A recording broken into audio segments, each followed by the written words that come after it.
Hey everybody, it's Kuddlesnot, and oh hey buddy, and I'm here with our first special bonus episode of Darksiders 2. In this episode, we're just doing a quick little overview of Nightmare Mode.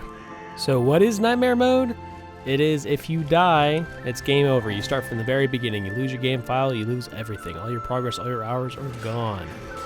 So first, how is it unlocked? Well, as you might have seen at the end of episode 45, it says Nightmare Mode unlocked, and that happens when you beat the game on any difficulty for the first time. And you can either select it for your New Game Plus, although I would not recommend that.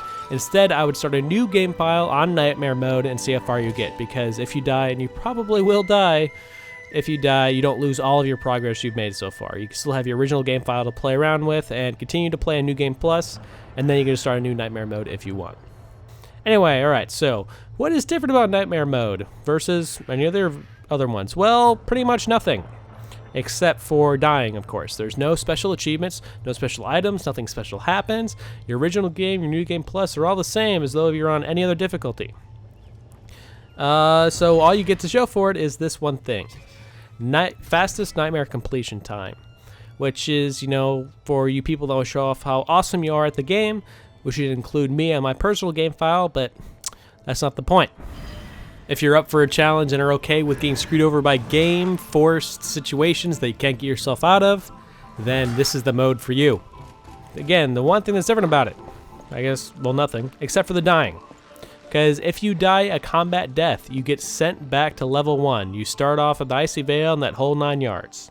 So what is a combat death? Well, a combat death is when you reach the screen that says restart now or quit, and death's kind of hanging in the air, turning around, that thing. And that's almost exclusively reached through combat. You know, dying from lack of health because something kills you. There's a couple of instances where it happens when it's not supposed to. I'll go into that, but for right now, let's show what's not going to send you that screen. That's just like a regular environmental death. Like that. The Reaper comes and saves you. You'll be fine. That's what happens when you fall into most lava. When you're doing most of the platforming sections and there's something that, you know, you die from.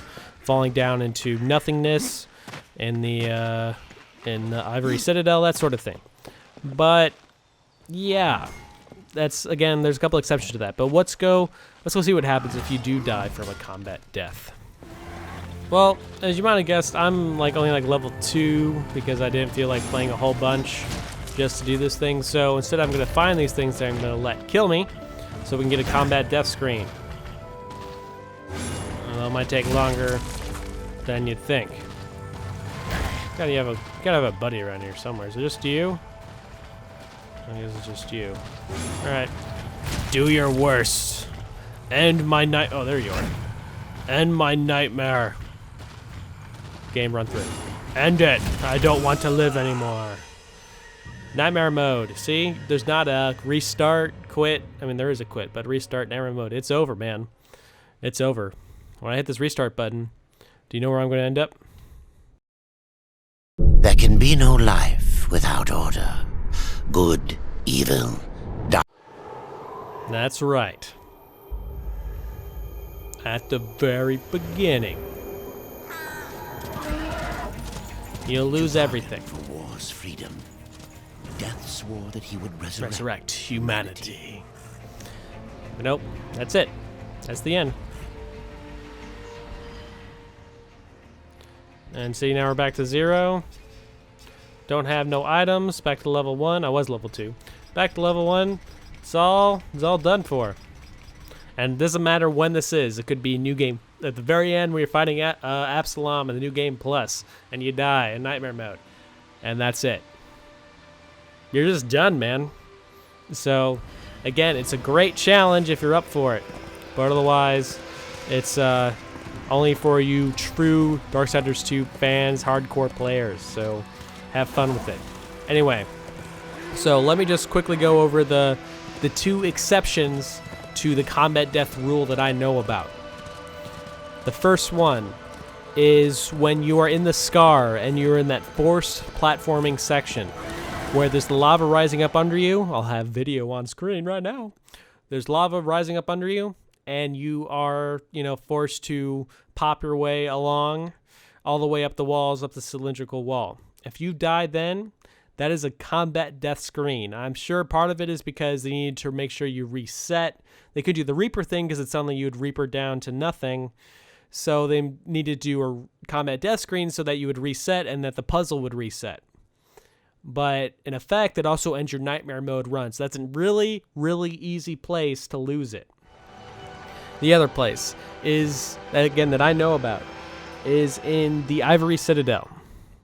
So before you cleanse it, before you use those, tower things to cleanse all the corruption and clean all the water, that corruption will be a combat death.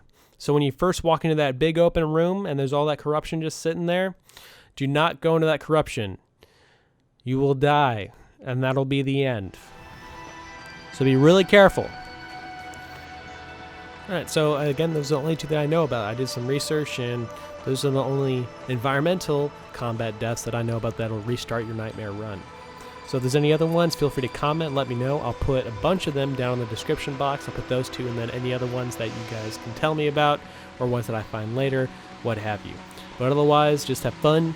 Don't die from stupid stuff, and watch out for these particular things, because I know, at least in the Scar, that's a really stupid way to die, because that's a really interesting really interesting platforming section.